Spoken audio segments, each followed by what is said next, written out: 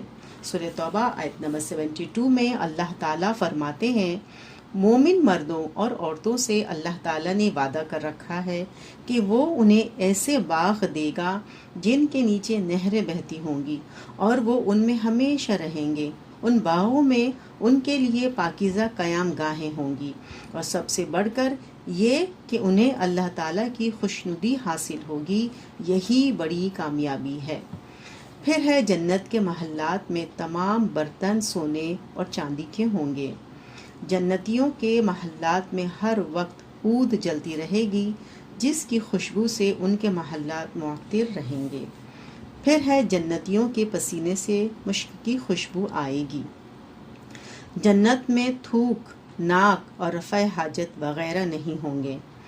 تمام جنتی باہم شیر و شکر ہوں گے، کسی کے دل میں دوسرے کے خلاف کوئی حسد یا بغض نہیں ہوگا۔ اہل جنت ہر سانس کے ساتھ اللہ کی حمد و تسبیح کریں گے۔ حضرت ابو ہریرہ کہتے ہیں کہ رسول صلی اللہ علیہ وسلم نے فرمایا، جنت میں سب سے پہلے مردوں اور عورتوں کا جو گروہ داخل ہوگا، ان کے چہرے 14ویں رات کے چاند کی طرح روشن ہوں گے۔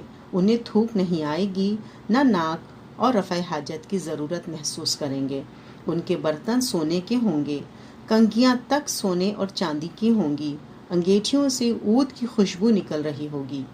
جنتیوں کے پسینے سے مشک کی خوشبو آئے گی۔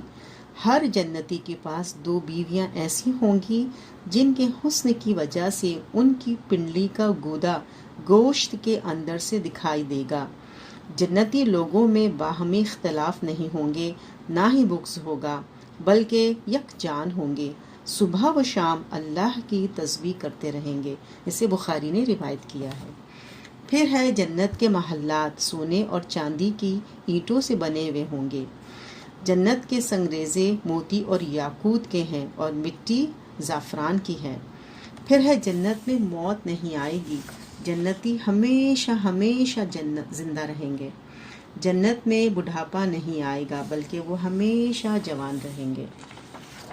حضرت ابو ہریرہ سے روایت ہے کہ میں نے عرض کیا، یا رسول اللہ صلی اللہ علیہ وسلم، مخلوق کس چیز سے پیدا کی گئی ہے؟ آپ نے ارشاد فرمایا، پانی سے۔ میں نے عرض کیا، جنت کس چیز سے بنی ہے؟ آپ نے ارشاد فرمایا، اس کی ایک اینٹ چاندی کی ہے، ایک سونے کی۔ اس کا سیمنٹ تیز خوشبو والا مسک ہے، اس کے سنگریزے موتی اور یاقوت کے ہیں، اس کی مٹی زعفران ہے۔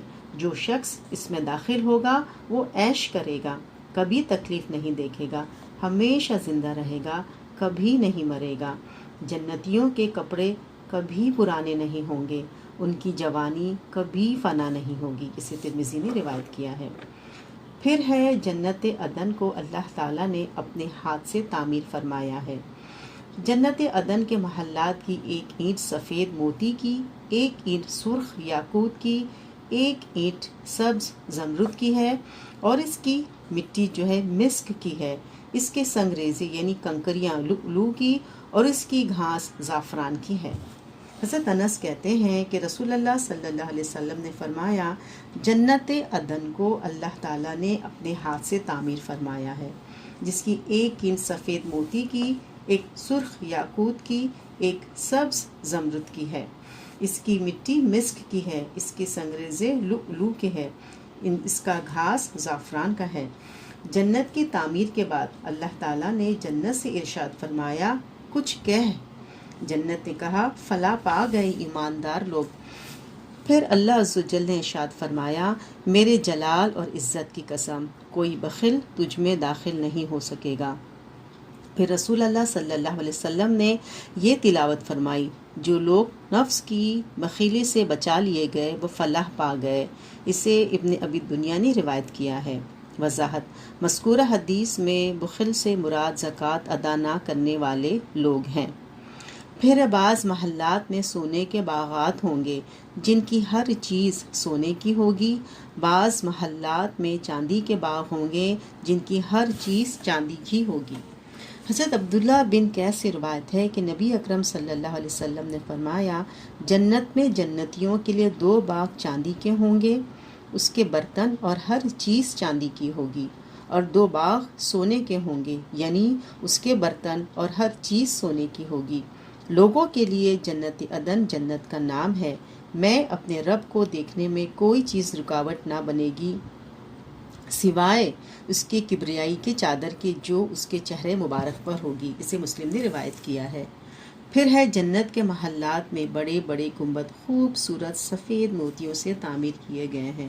حضرت انس بن مالک سے معراج کی حدیث میں روایت ہے کہ رسول اللہ صلی اللہ علیہ وسلم نے فرمایا: پھر مجھے جنت میں لے جایا گیا جس میں گنبد سفید موتیوں کے بنے ہوئے ہیں اور اس کی مٹی مسک کی ہے۔ اسے مسلم نے روایت کیا ہے۔